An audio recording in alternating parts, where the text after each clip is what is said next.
आज हम आए जोरा कैनल में।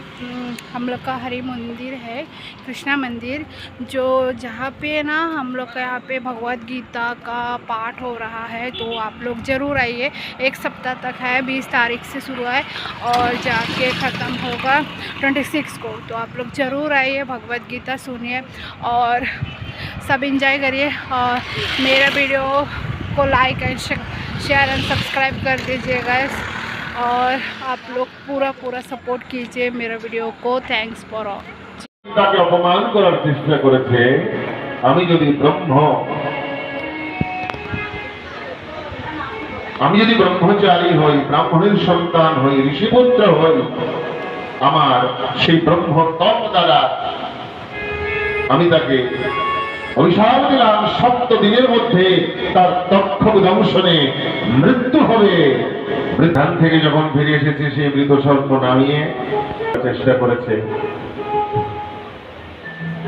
আমি তাকে অভিশাপ দিয়েছি।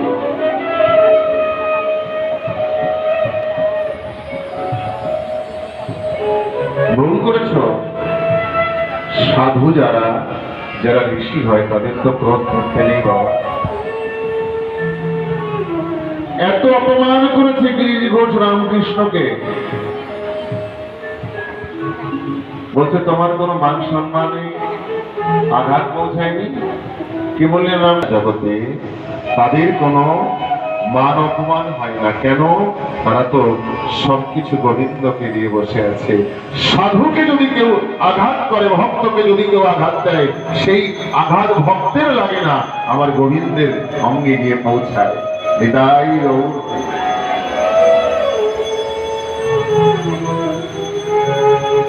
সাধু সন্তকে যত আঘাত দেবে তারা মেনে নেবে, কিচ্ছু বলবে না, কিন্তু আঘাতটা আমার গোবিন্দের অঙ্গে গিয়ে পৌঁছাবে।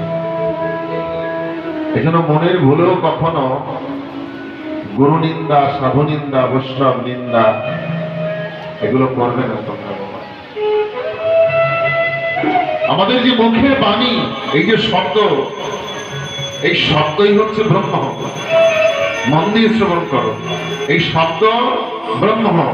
যখন আমরা এই শব্দকে কটুবাক্যের মাঝখানে, খারাপ শব্দের মাঝখানে আমরা এই শব্দকে নির্গত করে দেই, বের করে দেই, তখন এই শব্দ পুড়তে পুড়তে যায়, আগুন ধরে উল্কার মতো ছুটে চলে যায়। আর ওই শব্দ যখন আমরা কটুবাক্য বলি, গালি দেই, তখন শব্দ প্রজ্বলিত হয়ে দাহমান হয়ে চলে তো যায় আমাকে ছেড়ে, কিন্তু আমাকে অভিশাপ দিয়ে দেয় যে আমাকে যেমন জ্বালিয়ে দিয়ে আমাকে বের করে দিলি, আমিও তোকে অভিশাপ দিলাম, তোর জীবনটা যেন ওইভাবে আগুনের মতো জ্বলতে থাকে। তাই কোনোদিনও যেন আমরা কটুবাক্যে কাউকে আমরা আঘাত না হই। দিলে কি হবে? তার থেকে বেশি আঘাত আমার জীবনে আমি পাবো। যার অভিশাপ হয়েছে, যে দেশের রাজা থাকে না সেই দেশের প্রজা অনাথ হয়ে যায়। যে সংসারে সন্তানের পিতা থাকে না সেই সন্তানও অনাথ হয়ে যায়।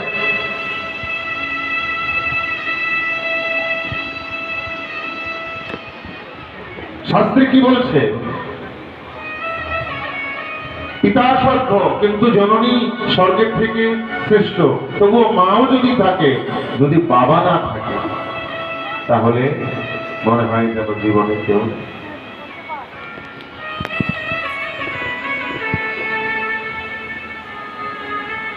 মায়ের কাছে সবকিছু পাওয়া যাবে, কিন্তু মা সব দিতে পারবে, কিন্তু জীবনে যে আমার অভাবটা, সেটা একমাত্র বাবাই দিতে পারবে। দেখবে যত যত মেয়েদের বিয়ে হয়েছে সংসারে, পরের বাড়িতে যায়, যতটা মায়ের জন্য ভাবে না, মেয়েরা ততটা বাপের জন্য ভাবে।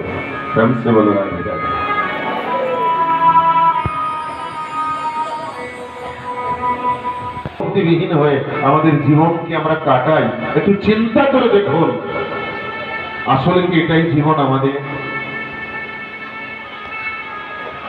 দিনই গেল মিছে কাজে, রাত্রি গেল নিদ্রে, না বুঝিলাম রাধা গোবিন্দের শরণ। আমার এই ব্যক্তিগত জীবন আমার আজও মনে পড়ে যায়, যখন আমার মা বাবা সাকারে ছিলেন বাস্তবে। ভগবানকে হাজারবার প্রণাম করলেও আমার মন পরিপূর্ণতা হতো না যতক্ষণ না আমি আমার মা বাবাকে একবার প্রণাম করতাম। দিনের মধ্যে মনে হতো যেন কি একটা আমার খালি খালি রয়ে গেছে, কি যেন একটা আমার অসম্পূর্ণ রয়ে গেছে।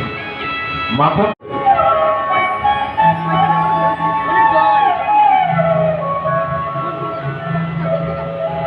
দুই চোখের জলে বক্ষ প্লাবিত করে পরীক্ষিত তিনি আকুল ব্যাকুল হয়ে রোদন করছেন আর বলছেন, মাত্র 7টা দিন আমার হাতে আছে, এই 7 দিনের মধ্যে আমি কার কাছে যাব, কে আমাকে পথ দেখাবে, আমি মুক্তির সন্ধান পাবো। সেদিন তো অশ্বত্থামা ব্রহ্মাস্ত্র নিক্ষেপ করেছিল মাতৃ জঠরে, আমার গোবিন্দ তখন ছিলেন, লীলায় আমাকে বাঁচিয়েছিল, কিন্তু আজকে আমাকে কে রক্ষা করবে? আমার গোবিন্দ তো নেই, আমি কার কাছে যাব? মাতৃগর্ভে যে আমাকে প্রাণ ভিক্ষা দিয়েছে, সেই গোবিন্দ তো লীলা সম্বরণ করে চলে গেছে, আজ আমাকে কে বাঁচাবে, কে রক্ষা করবে?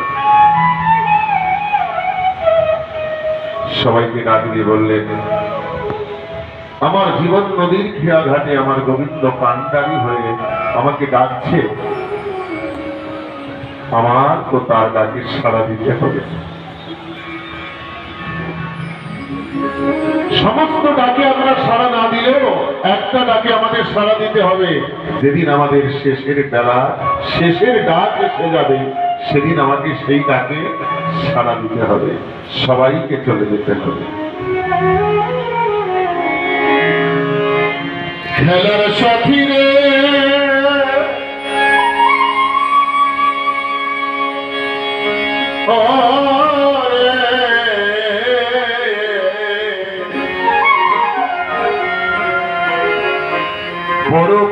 পরকালের ডাকে এসেছে, ও পার হতে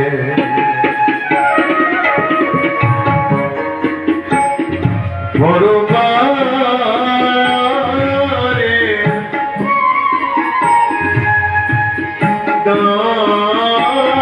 ডাকে এসেছে,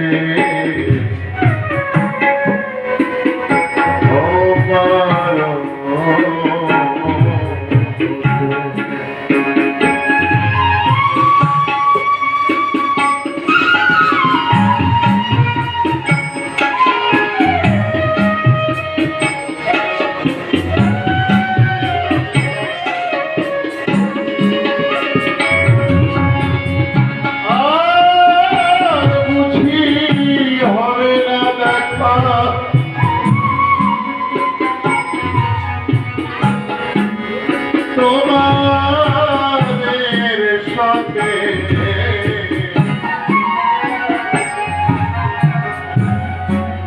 পরকালের ডাকে এসেছে।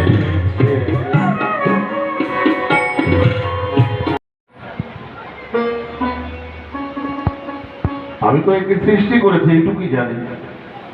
যম বলছে আমি তো দণ্ড দিতে জানি, আমি সৃষ্টি জানি। ব্রহ্মা বলছে তাহলে চলো আমরা কৈলাসে যাব ভোলা বাবার কাছে। তো বলছে চল, বলছে না আমি হেঁটে যাব না। আমার মহাদেব এই সারা জীবন পাপ করেছি, একবার কৃষ্ণ নাম করেছে, এর পূর্ণ ফল কি? বলছে দেখো আমি কৃষ্ণ নাম করি, ভগবানের নাম করি, পরম বৈষ্ণব দেবাদিদেব মহাদেব বৈষ্ণবদ্রগন্নম যথাসম্ভব। বৈষ্ণবদের মধ্যে শ্রেষ্ঠ বৈষ্ণব হচ্ছে ভোলানাথ। বলছে আমি নাম করি প্রভুর নাম, কিন্তু আমি এর মহত্ব জানি না। তাহলে কি হবে? শিব, ব্রহ্মা, যম তিনজনে কোথায় গেল? বিষ্ণুর কাছে। বিষ্ণু বলছে আমিও জানবো না। ব্রহ্মা, বিষ্ণু, মহেশ্বর যে পালন করে, যে সংহার করে, যে সৃষ্টি করে এরাই জানে না, যে দণ্ড দেয় সেও জানে না। তাহলে কোথায় যেতে হবে? বলছে যার নাম এই পাপী জিহ্বায় উচ্চারণ করেছে তার কাছেই যেতে হবে। প্রেম সে বলে রাধে। পাপীর জিহ্বায় যে কৃষ্ণ নাম উচ্চারণ করেছে সেই কৃষ্ণের কাছেই চলো। কোথায়? গোলকে যেতে হবে। গোলক বিহারী হরি।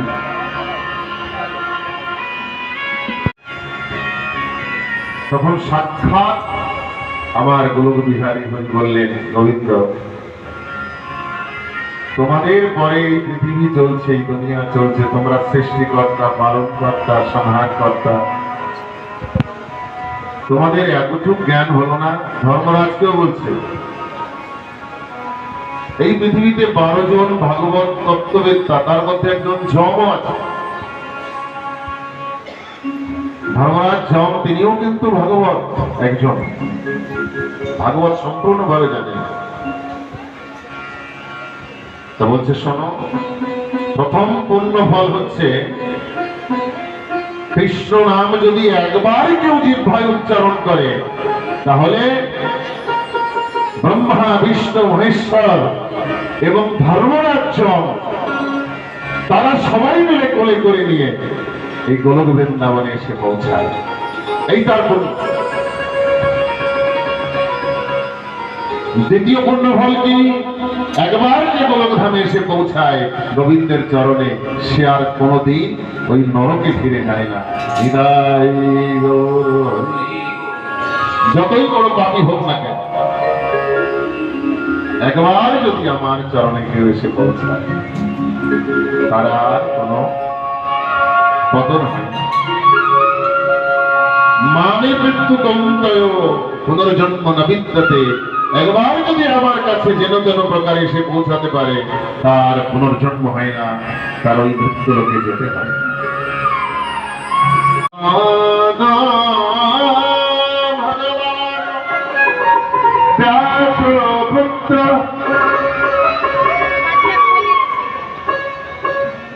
দিগম্বর হয়ে ব্রহ্মচারী সুন্দর তার কৃষ্ণকান্তি অঙ্গের বরণ নিয়ে উপস্থিত হয়েছে ব্যাসপুত্র শুকদেব প্রভু। দিগম্বর হয়ে, তার শরীরে কোনো বস্ত্র নেই। একটা সূর্য তো আকাশে উঠেছে, মনে হচ্ছে যেন অনন্ত কোটি সূর্য ছুটে আসছে আমার। আলোর সাথে পুলকিত হয়ে পরীক্ষিত দূর থেকে শুকদেব প্রভুকে দর্শন করে গঙ্গার তীরে সাষ্টাঙ্গে প্রণাম করলেন। সুন্দর করে বালুকা দিয়ে বেদি নির্মাণ করে বসতে দিয়ে চোখের জলে তার চরণ প্রক্ষালন করিয়ে দিলেন। জিজ্ঞাসা করলেন, হাতে তো আর সময় নেই। अतः पृच्छामि संसिद्धि योगिना परमा गुरु। সঙ্গে সঙ্গে প্রণাম করে বললেন, अतः पृच्छामि संसिद्धि योगिना परम गुरु। হে গুরুদেব, কৃপা করে তুমি বলো, আমার হাতে মাত্র 7টি দিন সময় আছে।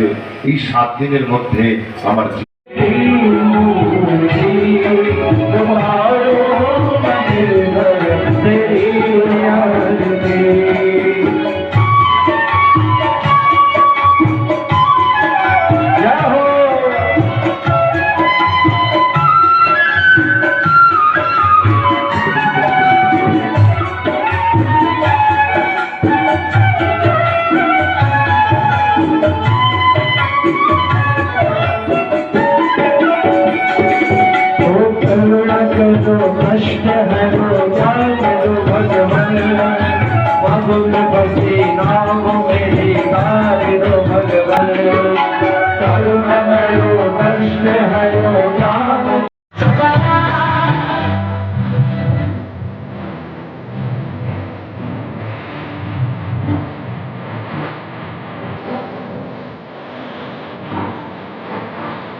हम लोग सब मंदिर का है भगवत गीता सुन के फिर घर जाएंगे। अभी घर जा रही हूँ, फिर दिखाएंगे आप लोग को कि पूरा ब्लॉग बनाया। तो गैस आप लोग देखना, लाइक शेयर एंड सब्सक्राइब कर दीजिए गैस। और मेरा पूरा फैमिली पीछे आता है। आप लोग सब्सक्राइब कर दीजिए। Thanks for watching.